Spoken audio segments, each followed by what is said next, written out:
Hello friends, आइए हम लोग mutual fund mock test series 5A chapter wise हम लोग जाएंगे, मल्टीपल चॉइस क्वेश्चन। और शुरू करते हैं पहले क्वेश्चन से। A large number of people struggle with their finance since they do not plan for. Option है important as well as urgent. Second option है इम्पोर्टेंट बट नॉट अर्जेंट। तो correct answer है इसका important but not urgent. Generally जो चीज़ urgent नहीं है फ़िलहाल लेकिन आगे जाके अर्जेंट है, उसका लोग प्लानिंग कम ही करते हैं। फॉर एग्जांपल, बच्चे की शादी या हायर एजुकेशन। तो जब बच्चा जब छोटा रहता है तब लोग उसका प्लानिंग नहीं करते, लेकिन जब वो बड़ा हो जाता है और फिर अचानक फाइनेंस की तकलीफ़ शुरू हो जाती है जब उसके हायर एजुकेशन की ज़रूरत पड़ती है। तो इसका कंसेप्ट मेन है यहाँ पे। जो म्यूचुअल फंड की एग्ज़ाम है, हमें कंसेप्ट समझना पड़ेगा। क्वेश्चन वो कैसे भी ट्विस्ट करके वो लोग प्रेजेंट करेंगे, so you have to understand the concept of the question. तो नेक्स्ट क्वेश्चन है, rise in the cost of gold is called. Option है इन्फ्लेशन, सेकेंड ऑप्शन है इन्फ्लेमेशन। राइट आंसर है इन्फ्लेशन। जैसे जैसे महंगाई बढ़ती है वैसे वैसे हमारा गोल्ड का जो कॉस्टिंग है, जो हमने अनुमान लगाया था, वो दिन पे दिन बढ़ता जाता है। मान लीजिए कि अभी इंजीनियरिंग की पढ़ाई के लिए 10 लाख खर्चा है, तो 10 साल बाद में कितना होगा। तो ये जो महंगाई का जो CCI रेट हम इसमें इंक्लूड करेंगे तो ये काफ़ी ज़्यादा हो जाएगा। Following are the important factor to valuate investments: return, liquidity, safety, all of the above. तो जो करेक्ट आंसर है all of the above. Historically equity investment has generated return in excess of inflation. तो correct answer है true. Historically equity ने हमेशा जो महंगाई inflation है, उससे हमेशा ज़्यादा ही रिटर्न दिया है। इन्फ्लेशन का एक इंडेक्स आता है जो CCI इंडेक्स कहते हैं। तो CCI इंडेक्स लगभग एवरेज 6 से 7% रहा है महंगाई। और वहीं निफ्टी ने, अगर हम निफ्टी का पास रिकॉर्ड देखें तो लगभग 15 to 16% रिटर्न दिया है। लेकिन एक बात हमें ध्यान रखना है कि पास जो परफॉर्मेंस है, it is not guaranteed for future. Historically equity has given a good return. Sensex index represent share of dash large size company. तो ऑप्शन है 10, 30, 50, नन।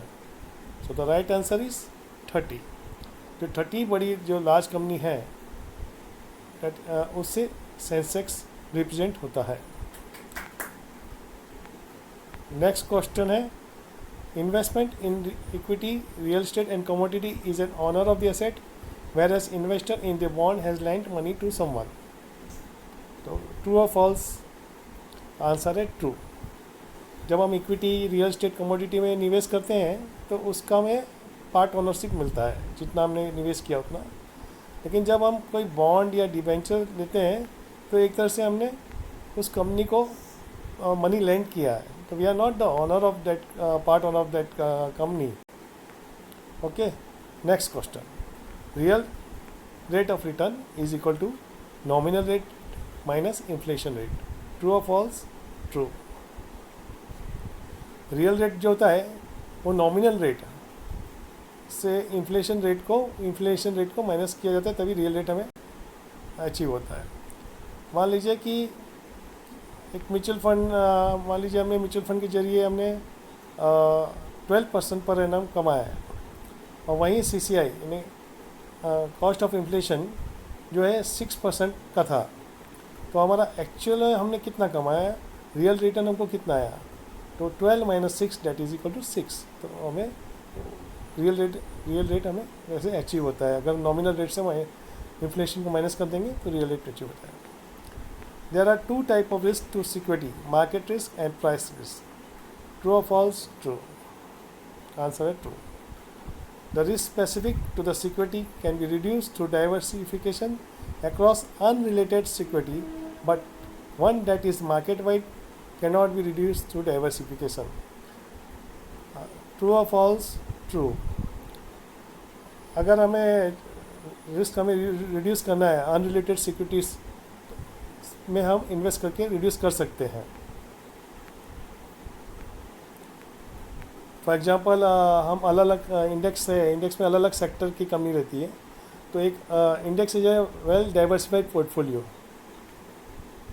तो इंडेक्स में इन्वेस्ट करके हम एक डाइवर्सिफाइड पोर्टफोलियो में इन्वेस्ट कर सकते हैं, और एक हमारा जो स्पेसिफिक रिस्क रहता है जो पर्टिकुलर कंपनी में इन्वेस्ट करने का, वो रिड्यूस हो जाता है. Any reduction in interest rate will increase the value of investment. Answer है increase. Next question. The relation between the interest rate and the bond is inverse. True और false? True.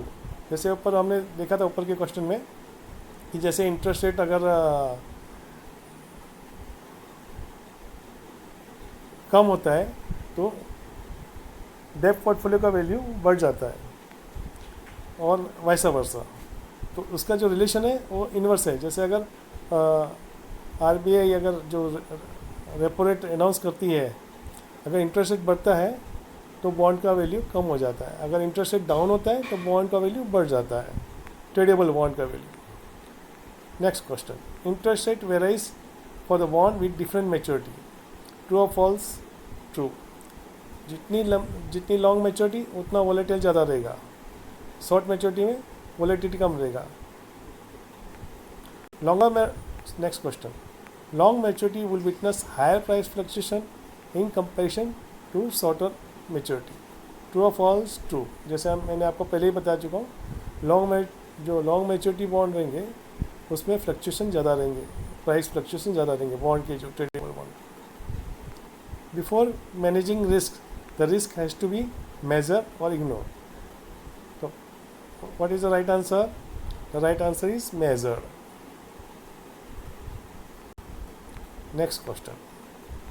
Missing out on critical information are a symptom of availability, heuristics, confirmation bias.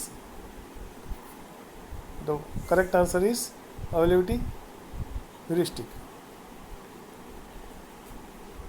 जैसे next question है, investor tend to extrapolate the event into future and expect a repeat is a behaviour of.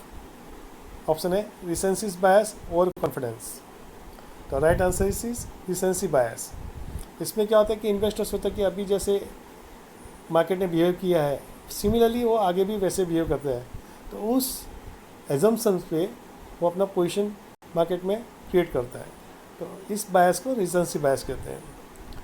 Risk profiler try to ascertain the risk appetite of the investor. True और false? True. Next question है, asset allocation is a process of allocating money across various asset in line with a stated objective. True और false? True. जैसे investment objective रहेगा वैसे asset allocation रहेगा. Asset allocation यानी डेब्ट एक एसेट हो गया, इक्विटीज एक एसेट हो गया, कमोडिटी एक एसेट हो गया, वैसे अलग अलग एसेट है. तो जैसे इन्वेस्टमेंट ऑब्जेक्टिव रहेगा वैसे एसेट एलोकेशन में निवेश किया जाता है. Strategic asset allocation is allocation align to financial goal of individual. Yes and no? Yes. जैसे फाइनेंशियल गोल रहेगा स्ट्रेटेजिक एलोकेशन उसी के हिसाब से होगा. Next question. Tactical asset allocation is typical suitable for season investor operating with large investable surplus. True और false? True. Tactical allocation में क्या होता है कि जैसे मार्केट का मूवमेंट और इकोनॉमिक देख के एसेट एलोकेशन में चेंजेस होता है. मान लीजिए कि अभी फंड मैनेजर को लग रहा है कि अभी गोल्ड एसेट है वो बढ़ेगा, तो अपना एक्सपोजर गोल्ड में ज़्यादा लेगा, इक्विटी में कम लेगा. तो टैक्टिकल एलोकेशन मार्केट मूवमेंट देख के अपना एसेट एलोकेशन डिज़ाइन करते हैं. Next question. Mutual fund is managed by a team of professionals known as asset management company, pharma company. The right answer is asset management company. Next question. Real estate is considered as the most important and popular among the all asset class. True or false? True.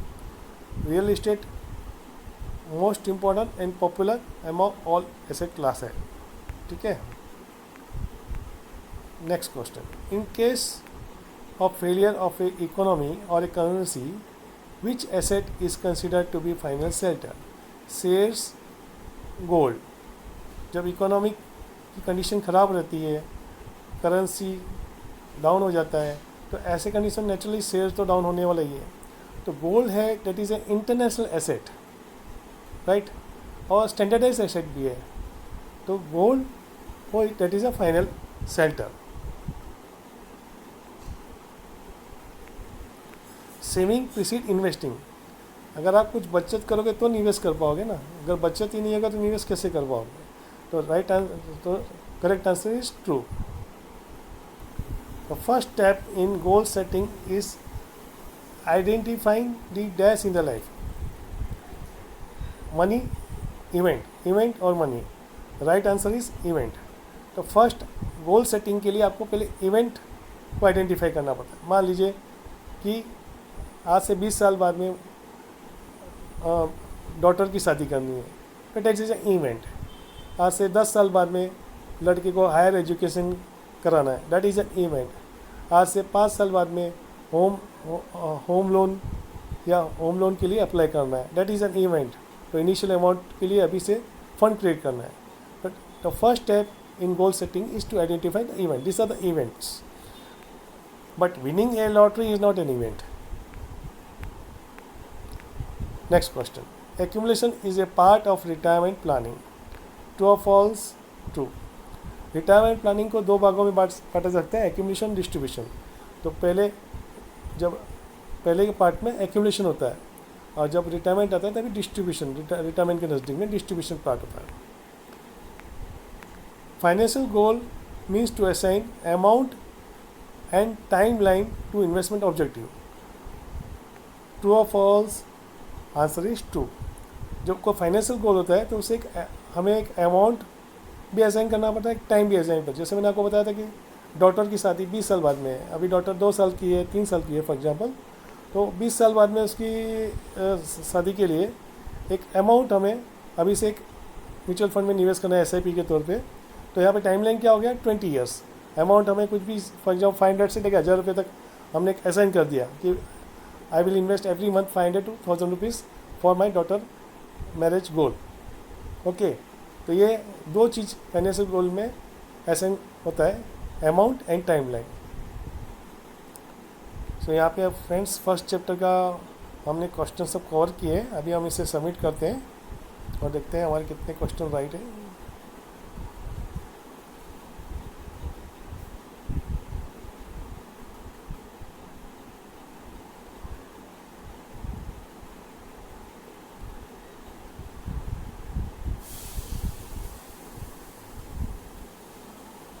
यहाँ पे एक question गलत दिखा रहा है, एक question का हम देखते हैं किधर हमने गलत किया है.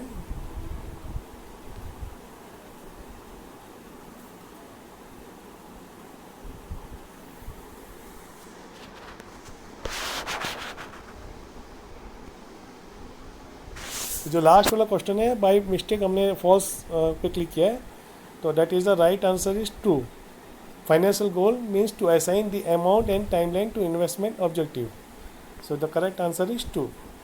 Okay friends, so we have completed the first chapter MCQ and और जल्दी ही हम दूसरे चैप्टर के MCQ आपके लिए लेके आएंगे.